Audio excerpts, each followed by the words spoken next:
Good morning, ladies and gentlemen. We hope your day is off to a great start. We are here this morning from Apex Bank, and thank you for allowing us to spend a few moments with you this morning. Thank you to your principal and your faculty for allowing us to come into your school today to talk to you about one of our favorite subjects, and that's money. Today, we want to talk to you about smart money management. In this short video today, we're going to go over the basic differences between a debit card and a credit card and talk about saving and spending money. So, are you guys ready to get started? A few objectives for today's training. Number one, we're going to discuss savings and spending. We're going to address the difference between needs and wants. We're going to identify and explain how credit cards differ from debit cards. We're going to summarize how a credit card works and discuss terms, conditions, and fees associated with credit cards. Then we're going to discuss responsible management and irresponsible management as it relates to the use of both a debit card and a credit card. So are we ready to get started? Let's first talk about, for a moment, spending and saving. Smart money managers always have some type of savings plan. Now, many of you probably already have jobs, maybe more than one. If you don't already have a job, you likely will in the near future. And so if you already have a job, you're earning your own money. And if that's the case, you should always pay yourself first. What do I mean by that? Paying yourself first. When you earn your paycheck, you get what's called gross earnings, and then there's deductions made from that, which is your federal income tax, your Medicare, and your Social Security deductions. Then you have what's called your net income or your bring home pay. When you have your bring home pay, you should always pay yourself first. And what I mean by that is putting money aside into savings. Saving your money is critical for lots of reasons.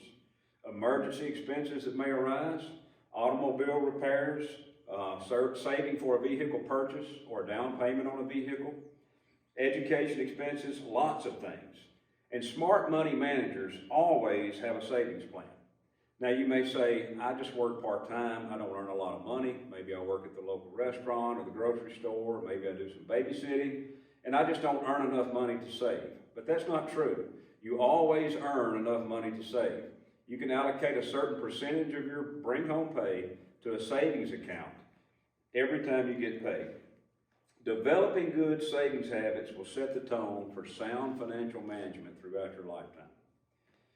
Opening some type of savings account at a financial institution that earns interest will help you grow your savings over time. So we all know about inflation, right? Inflation is the rising cost of goods and services. And so by putting your money into a savings account at Apex Bank, let's say, that money earns interest over time, so that combats the rising cost of goods and services. You can take your paycheck, put it into a savings account, or maybe your pay for grades money that you earn through academic achievement, and put that directly into a savings account and let your money grow over time. Now, on the other side of that, unwise financial managers spend everything that they make. They never have any money set aside for emergencies or financial goals that they may want to achieve. So always pay yourself first by putting savings aside first. So let's talk now about needs and wants. Identifying the difference between a need and a want is pretty basic. It sounds simple, right? Pretty elementary. But you would be surprised how many people struggle throughout their lifetime struggling with the difference between a need and a want. A need would be a cost, any cost that you incur, whether it's fixed or variable. That could be a cost such as repairs for your car, automobile insurance, automobile payments. These are things that some of you may be paying now, or basic food or household requirements. These would all be considered a need. A want would simply be anything that's not a need, such as entertainment, recreation, extravagant food choices. You can add to the list. By categorizing every expense that you have as either a need or a want, it will help you better prioritize your savings plan and the spending of your money. All right, so we're going to change gears for just a moment, and we're going to talk about debit cards and credit cards and what the difference is between those two cards. What is the difference, and what do I need to know before getting either a debit or credit card? Now, I know we're talking to grades 9 through 12 this morning. So some of you guys may already have checking accounts. Some of you guys may already be using a debit card. Some of you may have not opened an account yet and will in the future, and you may not know very much at all about a debit card and what the difference between a debit and credit card are. We want to talk about some of those things this morning. Now, I have brought with me my Apex debit card. I have a checking account, I have a debit card tied to that account, and my credit card looks exactly the same, maybe a little different color, but it has numbers across the front. It has a magnetic strip across the back, maybe a security chip feature on it. So the point is, credit cards and debit cards look exactly the same, but they utilize money totally different. Let's test your knowledge for just a minute. Let's go to the next slide.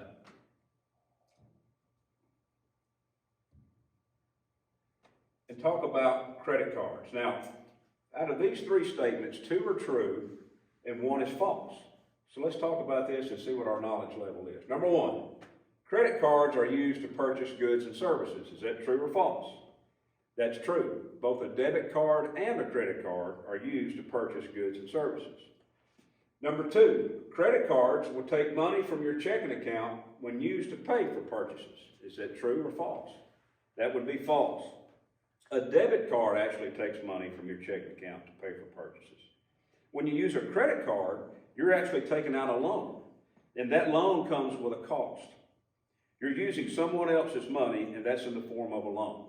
So in short, debit card is using your money, and using a credit card is using someone else's money that always comes at a cost. Statement number three, credit cards are subject to interest charges if not paid in full each month. True or false? That would also be true. When you use your credit card and you don't pay your balance off in full each and every month, interest charges will always apply. That's something to remember. Remember that although credit cards and debit cards may look alike, they may be used similar, they use money in totally different ways. You may insert your card or scan your card, or you may even have your card's information loaded into your mobile wallet on your mobile device and use your cell phone for payment. All the payment at the point of purchase may look the same, the money is used in totally different ways. Let's talk about those. A debit card. Debit cards are pretty simple. It's your money that you have deposited into your account, and each time you use your card, the bank will deduct that balance from your account. Pretty simple, right? There's no fee associated with having a debit card at your local bank, unless you use your debit card over what you have in your balance. Be very careful with that, because that could incur an overdraft, which would bring on an overdraft fee, and overdraft fees are very expensive. But to simply have a debit card and to use a debit card at the bank doesn't cost you any additional money. Credit cards, on the other hand, you're using someone else's money. It's not your own. It's an unsecured loan, meaning it's a loan agreement that you have made with the credit card company in exchange for providing you with money or credit that will charge you interest and fees for the use of that money if you don't pay your balance off each and every month. Credit cards, if properly managed, can help your credit rating or your credit score. And they do offer certain safeguards and protections against fraud or the purchase of faulty goods, especially online. However, credit cards can be very difficult to manage for so many people. Saving your money and waiting to make a purchase with your own money is always a good practice. And it's important to think very carefully before ever taking a credit card. Now, let's see how we're doing so far. Let's go to the next slide. Now we want to talk about the difference between credit and debit. Number one, which card requires you to have enough money at the time you pay for something? That would be a debit card. Remember, a debit card is your money and it comes straight from your bank account. Number two, which card's balance can increase and accrue charges if you do not pay the entire amount each month? That would be a credit card, and that's determined by the rate of interest on your credit card. Number three, which cards may have fees associated with them? Again, a credit card will have fees. We're going to talk a little more about fees in just a moment. Number four, which card generally offers purchase protections against faulty goods? As we have stated, a credit card is good for that purpose. It allows you to dispute those charges if they're fraudulent, and maybe in some cases stop the payment. And then finally, number five, which card allows you to pay for unexpected emergencies when you do not have enough money? That would also be a credit card. Credit cards do provide a service that when you have an emergency and you need to use it, you can use a credit card to pay for things that you do not have the money to purchase. However, always remember it comes at a cost. A credit card account will always come with a credit card agreement. We call that the fine print. We want to talk about the fine print. Always make sure that you read and fully understand what's in the fine print. If you don't understand, get someone to help you understand what's in the fine print of a credit card agreement. And never, ever enter into any kind of financial agreement that you don't fully understand first. Now let's take a look at credit card fine print. When looking at credit cards and what could be in the fine print, the first thing we see is annual percentage rate, commonly referred to as the APR. Now this is the rate of interest and the charges that will apply if you don't pay your balance in full each and every month. Credit card interest rates are normally higher than interest rates on other loans, such as automobile loans, home loans, things of that nature. And they are subject to change. So every time interest rates rise, as we've seen over the last year significantly, credit card interest rates also rise. If you're carrying balances on those cards and those interest rates rise, it makes it even more difficult to repay and more expensive to you as the cardholder. Remember, paying your balance in full each and every month is the least expensive and the most responsible way to manage a credit card account. Now let's look at the second one, penalty APR. What is that? So if you go over your specified limit on your credit card, every credit card account will come with a balance limit. If you get near that limit or over that limit in certain cases, certain cards will charge you even higher interest rates. So be careful with that. Again, it's in the fine print, making it more expensive.